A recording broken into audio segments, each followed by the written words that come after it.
Vamos lá, vamos à palavra de Deus, 1 Samuel, capítulo 17, versículo de número 49. 1 Samuel, capítulo 17, versículo 49. Olha o que diz a poderosa palavra do Senhor. E Davi meteu a mão no alforje e tomou dali uma pedra e uma funda lá tirou e feriu o filisteu na testa, e a pedra se lhe cravou na testa e caiu sobre o seu rosto em terra. Meus queridos irmãos, Igreja do Senhor, você que não é evangélico, você que está necessitando de uma oração, passou por aqui, ficou pelo meu Instagram, Facebook ou YouTube, Pastor Júnior Teste, estamos em uma live, não só pelo rádio, mas também nessas redes sociais, transmitindo a palavra de Deus agora, e você parou um pouco e você sente sua alma muito carente das coisas espirituais. Isso é muito bom, viu? Mesmo que seja o sofrimento que esteja lhe levando para esse momento da sua vida. Sim, isso é muito bom porque você está encontrando vida nas coisas de Deus. Você está procurando firmar seus pés na rocha. E talvez você diga, mas pastor, não entendo bem essas histórias que vocês contam aí na Bíblia. Não, eu não sou crente. Você vai entender essa história sim, porque ela é bem fácil de ser compreendida.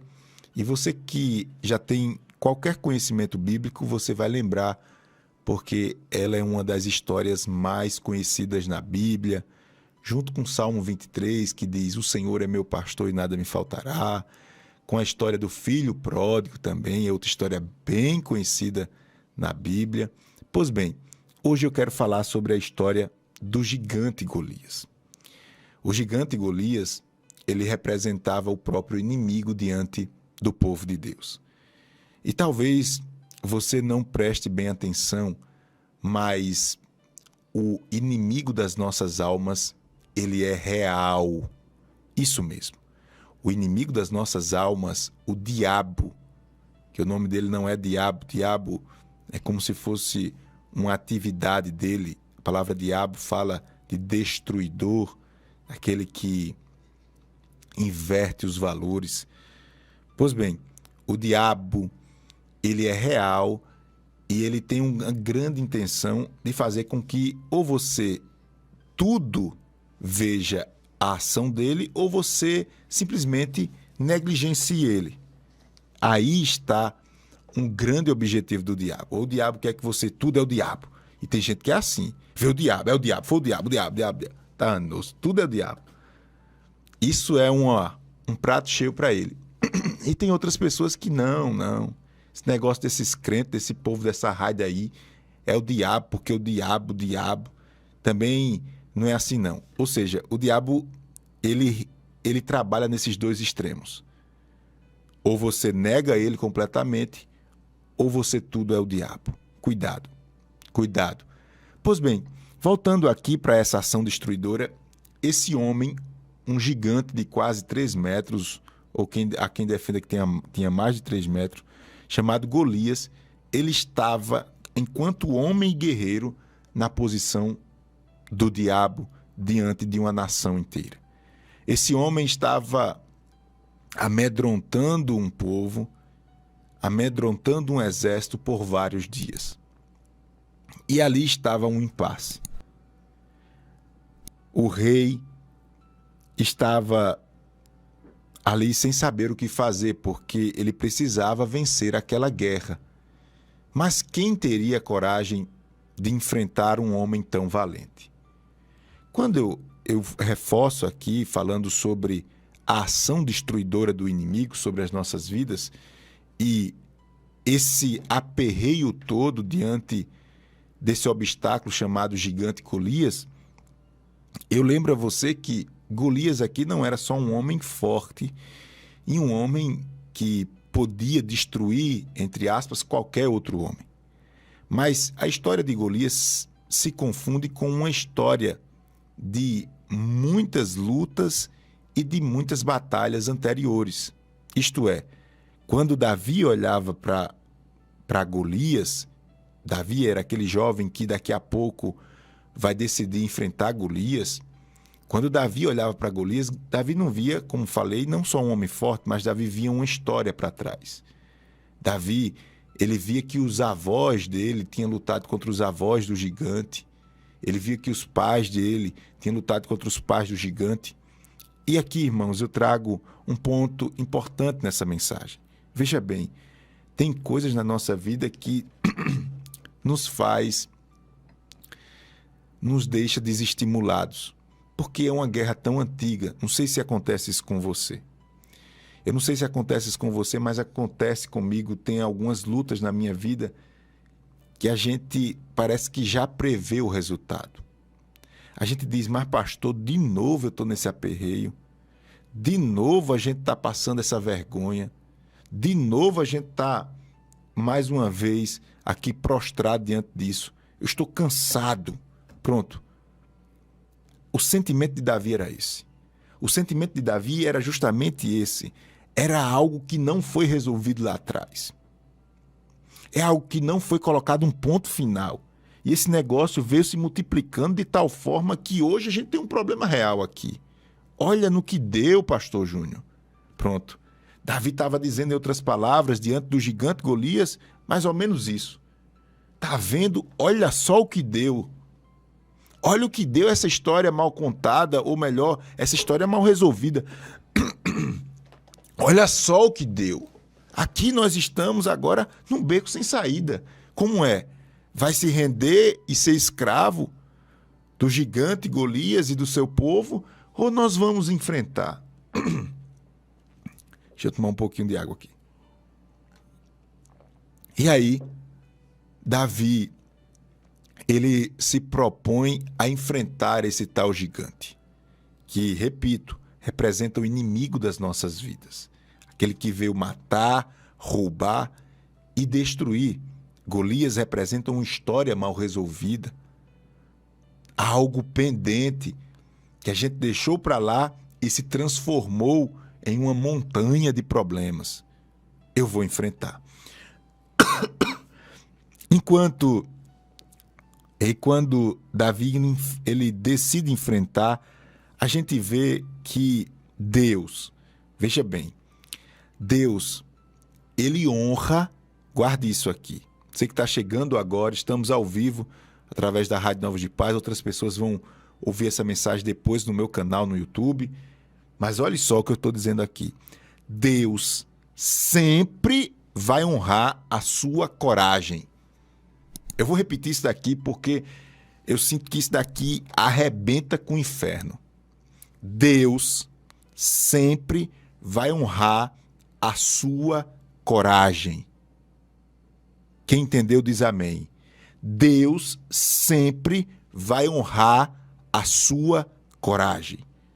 Dito isso, irmãos, eu vejo agora um jovem, um pivetinho, dizendo, eu vou enfrentar o gigante. Coragem. Eu vou um pouquinho mais além, porque eu aprendi com a palavra do Senhor que Deus, ele almeja encontrar servos corajosos, a ponto de dizer a você que Deus permite situações na nossa vida para que a gente tenha a oportunidade de se posicionar de forma corajosa. Deus permite as calamidades, as crises, os confrontos e situações que a gente quer evitar de todo jeito, só para que você tenha a oportunidade de dizer, Senhor, eu estou aqui, eu não vou recuar.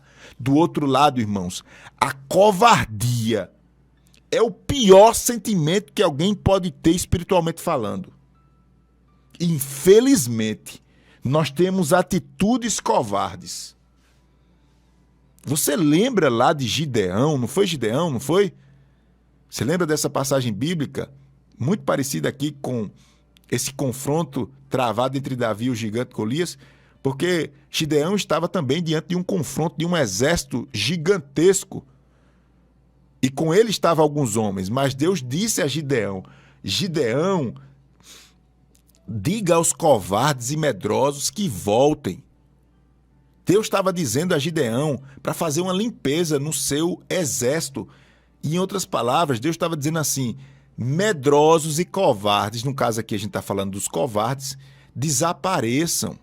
Desapareça daqui. Essa palavra é para mim, essa palavra é para você. A covardia é uma desgraça, me permita essa expressão. A covardia, ela nos anula a imagem e semelhança do próprio diabo e não de Deus. O diabo, ele é covarde. O inimigo, ele trabalha no terreno da covardia. E Deus trabalha no terreno de quê, pastor Júnior? Deus trabalha no terreno da coragem. Deus trabalha no terreno da coragem. E Davi diz: eu vou. E quando ele diz eu vou, aleluia, não é simplesmente eu vou com a cara e com a coragem só, não, de forma irresponsável, não. A gente vai ver que aqueles que querem usar essa virtude que Deus nos dá, chamada coragem, essas pessoas naturalmente são preparadas por Deus. E são preparadas de forma tão natural que às vezes a gente nem percebe. É o caso de Davi. Davi foi preparado lá quando ele estava pastorando as ovelhas do papai. Isso mesmo. Davi foi preparado do nada, lá no campo, fora dos holofotes, fora das torcidas, né? Homens. Davi foi preparar as ovelhas do seu pai. Aqui uma mensagem importantíssima para você. Deus também está criando situações que você talvez esteja pensando que ele te desamparou, te esqueceu. Talvez você diga: mas onde eu errei? Onde eu falhei para que tudo isso esteja acontecendo na minha vida, pastor Júnior? Eu não sei o que está acontecendo. Só sei que as coisas não estão indo bem. Eu posso te dizer, à luz da palavra de Deus, que Deus está te preparando. Eu dizia a Clarissa esses dias, dizendo: Clarissa, o nosso comportamento precisa ser diferente, porque a gente precisa se comportar apto para resolver problemas maiores. Os problemas menores a gente precisa tirar de letra com muito equilíbrio e sabedoria. Caso contrário, a gente está dando uma própria, como eu posso dizer, um próprio testemunho que nós não estamos preparados para as coisas maiores. Porque as coisas pequenas a gente está se enganchando, as coisas pequenas a gente está se aperreando dessa maneira. Ei, meu irmão, Deus está permitindo leões e ursos chegarem na sua vida, porque ele ainda tem muitos gigantes. Ele está te preparando lá no oculto, com as suas crises, com os seus problemas internos e as suas lutas contra situações que só você sabe, porque ele está te preparando para derrubar o gigante. E Davi vai preparado agora por Deus, enfrentando o gigante. Eu poderia falar de muitas virtudes que eu vejo na vida de Davi até ele vencer o gigante, como a paciência dele em relação aos seus familiares. E aí isso é um ponto importantíssimo, dava uma mensagem aqui. Eu poderia falar da experiência que Davi adquiriu lá no meio do mato, né? Sem ninguém ver, sem ninguém notar, mas ele estava sendo preparado por Deus. Eu poderia falar aqui da esperança desse garoto que derrubou o gigante. Mas me chama a atenção aqui para a gente concluir essas palavras. Eu já disse aqui que você precisa entender que o diabo ele é real, que o diabo ele trabalha através da covardia, que a coragem sempre será honrada por Deus. Eu falei que o próprio gigante representa o diabo. Eu falei também que é desejo do diabo que você reconheça ele em tudo ou que simplesmente você não reconheça ele em nada. Esses dois extremos, lá está o diabo. Lá está o diabo tirando proveito das situações. Ou você vê tudo que é o diabo ou você acha que não existe diabo. Esses crentes só vivem falando diabo. A gente viu tudo isso aqui na palavra e eu vou concluir agora e, portanto, me chama a atenção e eu quero ressaltar a disposição desse jovem Davi diante do gigante de profetizar, de falar, de emitir som. Isso mesmo. Às vezes nós somos muito parados, sabe? Às vezes a gente não usa o que nós temos e às vezes nós só temos a voz. Nós só temos o falar, o emitir som. Nós só temos a voz. E no mundo espiritual, a voz fala muito.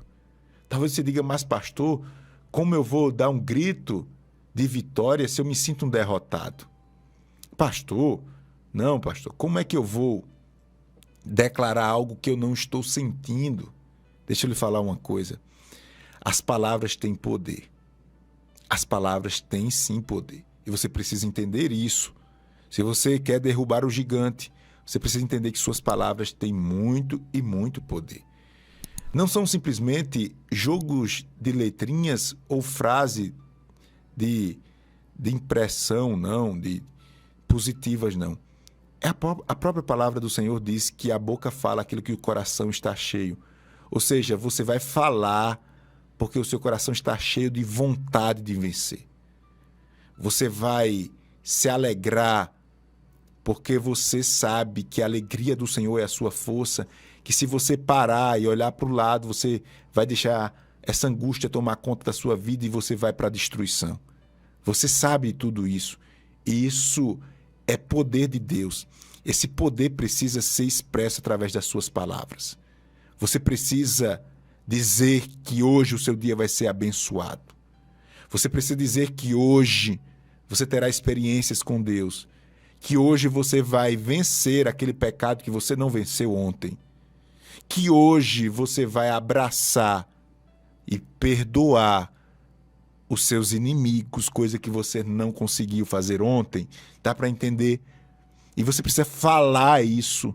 E você precisa glorificar a Deus. E você precisa cantar ao Senhor. O que sai da tua boca tem um poder tremendo. E eu quero ressaltar isso, finalizando essa mensagem, à luz do versículo 46, do capítulo 17 de 1 Samuel, que diz, Davi falando, olha o poder da palavra, hein? Ele diz assim, ó, hoje mesmo o Senhor te entregará na minha mão. Tá vendo? Hoje mesmo o Senhor te entregará na minha mão. Davi sabia, meu irmão, que para vencer o gigante tinha que ser na tapa, né? Como a gente diz no popular. Tinha que ser pé no bucho e mão na cara. Claro, uma vitória dessa tem que ser na mão. Como ele mesmo usou as suas armas, né? É lógico isso. Mas ele sabia também que o mundo espiritual contava muito. E antes de ir e pegar o seu alforge e sua pedrinha, ele abriu a boca e falou. Fale, profetize, abra a sua boca. Que Deus nos abençoe, que Deus nos ajude, que a graça do Senhor nos oriente, nos guie, em nome de Jesus. Em nome de Jesus. O inimigo, que é real, não vai prevalecer contra a sua vida, nem a sua casa.